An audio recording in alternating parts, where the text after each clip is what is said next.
Christmas memories. Christmas will be different for me this year.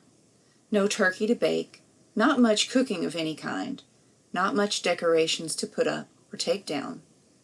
Every time there is a death in our family, we vary the place or time the clan gathers, so that the absence of the loved one will not seem so piercing.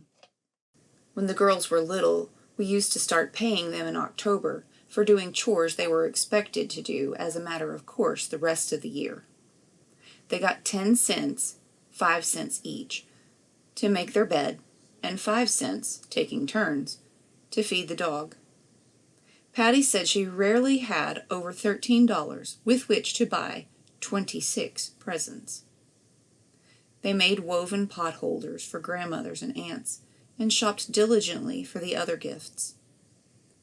They were so concerned with making their money stretch that I don't ever remember them being adamant about the gifts they wanted for themselves. The most fun we had with Christmas was a kind of cat and mouse game between parents and the kids. After Santa had come, filled the stockings, and left the hearth strewn with goodies too big for the socks, my husband would booby-trap the floor with large paper bags, wet sponges, chairs on their sides, and all manner of obstacles between the children's room and the fireplace. The object of the game was for them to get up in the dark and get to the presents without making enough noise to awaken us. Our goal was to be awake to record their astonishment with the camera. Once in a while they would get there before we were awake and record our astonishment and dishevelment as a flashbulb went off in our blurry-eyed faces. That died out after they got old enough to sleep until daylight, and after the grandchildren came and too many Santas were prowling the area. This year I have too many flowers left over from Bertha's green thumb to have any spot to put a Christmas tree. By next year my black thumb will have worked its magic and I'll have plenty of room.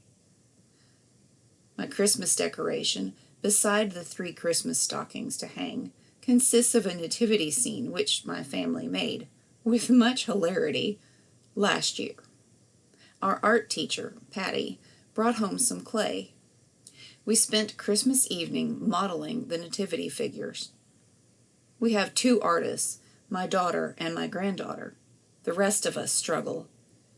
In taking the fired figures out of the box, I realized there is a wide difference in artistic ability in the family.